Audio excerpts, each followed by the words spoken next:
নমস্কার প্রিয় বন্ধুরা, স্টার্ট নাও চ্যানেলে আপনাদের সবাইকে স্বাগত একটা নতুন জীবন পরিবর্তন করার অডিও নিয়ে। আজকের বিষয় একটু অন্যরকম।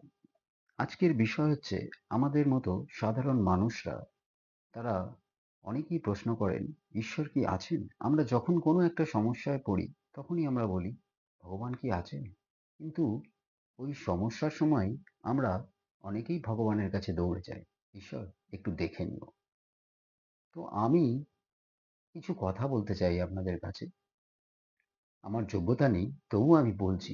যদি আপনাদের ভালো লেগে থাকে তাহলে একটু মন দিয়ে পুরো কথাগুলো শুনবেন। চলুন শুরু করা যাক। জীবনে কখনো কি আপনারা প্রকৃতির সৌন্দর্যের দিকে তাকিয়ে অবাক হয়েছেন? সূর্যোদয় থেকে সূর্যাস্ত, পাহাড়ের চূড়া থেকে সমুদ্রের গভীরতা, প্রত্যেকটি জিনিসে এক অনন্য ছন্দ আর শৃঙ্খলা আছে।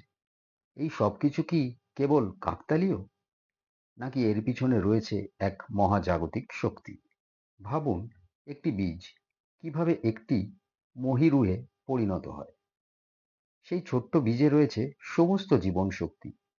এটি কি প্রমাণ করে না যে এক অদৃশ্য শক্তি প্রতিটি জীবনের মধ্যে বাস করে? ঠিক তেমনি, যখন আমরা গাছপাতা ঝরতে দেখি বা নদীর স্রোত বয়ে যেতে দেখি, তখন আমরা প্রকৃতির এই নিয়মিত চক্রে ভগবানের উপস্থিতি অনুভব করতে পারি। বায়ু, জল, আলো, এই উপাদানগুলো যদি একটু কম বা বেশি হতো, তাহলে জীবন সম্ভব হতো? এই নিখুঁত ভারসাম্য একমাত্র ঈশ্বরের কৃপা। গাছপালা অক্সিজেন দেয়, পশু পাখি আমাদের পরিবেশকে সমৃদ্ধ করে। তাদের মধ্যে কোনো সংঘর্ষ নেই, তারা একে অপরের পরিপূরক। যখন ঝড় ওঠে, আমরা আশ্রয়ের জন্য দৌড়াই, কিন্তু ঝড় শেষে সূর্যের আলো ফিরে আসে। এটাও প্রমাণ করে যে অন্ধকারের পর আলো আসে। জীবনটা আমাদের জীবনের কষ্টের পরে আসে সুখ।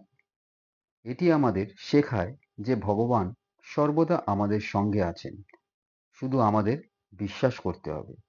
তাই প্রিয় বন্ধুরা, প্রকৃতির এই প্রতিটি শ্বাস প্রশ্বাসে, প্রতিটি ফোঁটা বৃষ্টিতে ভগবানের অস্তিত্ব অনুভব করুন।